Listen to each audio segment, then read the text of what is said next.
Way up high in the Ethiopian highlands, there's a city of stone castles that seriously looks like it was pulled straight out of a fantasy novel. But, this is no myth. This is Fasil Ghebbi, a real-life fortress city, and building it was one of the most revolutionary things to ever happen in Ethiopian history. So what on earth made building a castle so radical? Take a look at this. This is Fasil Ghebbi. People sometimes call it the Camelot of Africa, and you can totally see why.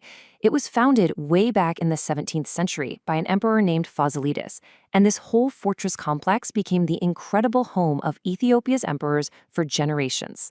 So a king builds a castle. Big deal, right? That seems pretty standard. Well, not in this case. For Ethiopia at that time, this was a massive departure from tradition. And to really get why, we need to rewind a little and look at how things were done before.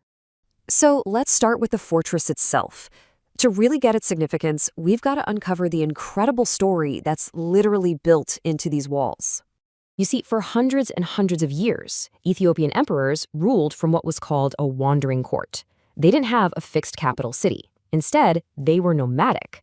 They were constantly moving their entire government, this huge fortified tent city called a katama, all across the country. I mean, can you imagine trying to run an empire when your capital city just picks up and moves every few months, living off the land wherever it went? It's wild. So this was the tradition Fasilides inherited, a kingdom that was always on the move, always in flux. But he had this bold, new vision. He wanted an empire that was anchored to a permanent, powerful stone capital, something that could project stability and strength. He decided it was time to break the cycle. And in a really decisive break with the past, Fasilides founded the city of Gondar. He ordered the construction of a central, imposing fortress that would become the absolute heart of his empire. The man was literally putting down roots. And he didn't just build a single castle. The name itself, Fasil Ghebbi, tells you a lot. Ghebbi is an Amharic word that means a compound or an enclosure. So he wasn't just building a palace, he was building an entire royal city inside these massive walls. This new capital quickly became this physical crossroads for all these different cultures. And the architecture, well, it totally reflects that. It's this stunning fusion of multiple styles all blended together. I mean, you can literally see influences from all over the world baked right into the stonework.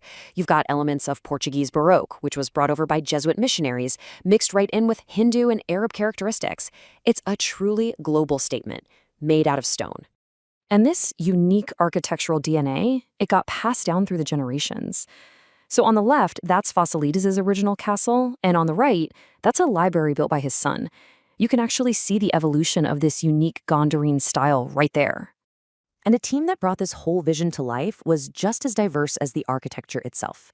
The original master builder for Fasilides' main castle was actually a man from India named Abd al-Karim.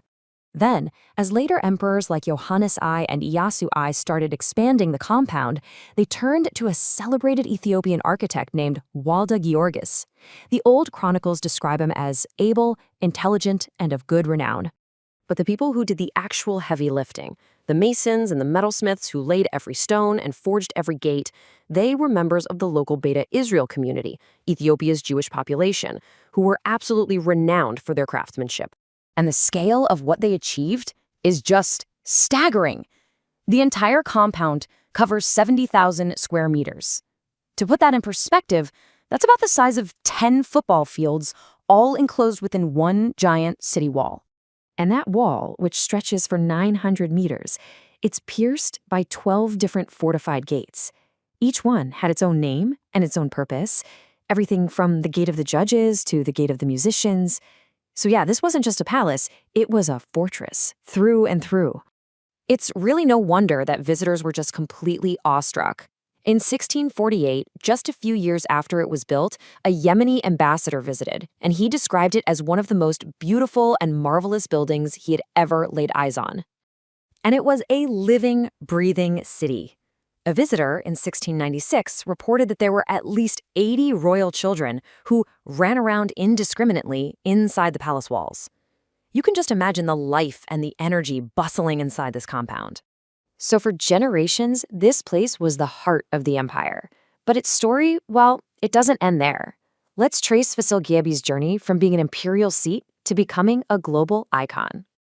After serving as Ethiopia's capital for centuries and enduring all kinds of periods of both splendor and conflict, its global importance was finally officially recognized in 1979. It was named a UNESCO World Heritage Site, cementing its status not just as a national treasure, but as a landmark for all of humanity. And ultimately, Fasil Ghebbi is so much more than just a collection of beautiful buildings. As UNESCO put it, it really represents the dawn of a whole new era in Ethiopia, a period of stability and cultural flourishing that would go on to influence the nation for centuries. And that really leaves us with a final thought. Fasilides broke with centuries of tradition to build something permanent, something that would outlast him. It just makes you wonder, what can a 400-year-old fortress teach us today about the power of a single, bold vision to completely change the course of a nation's history?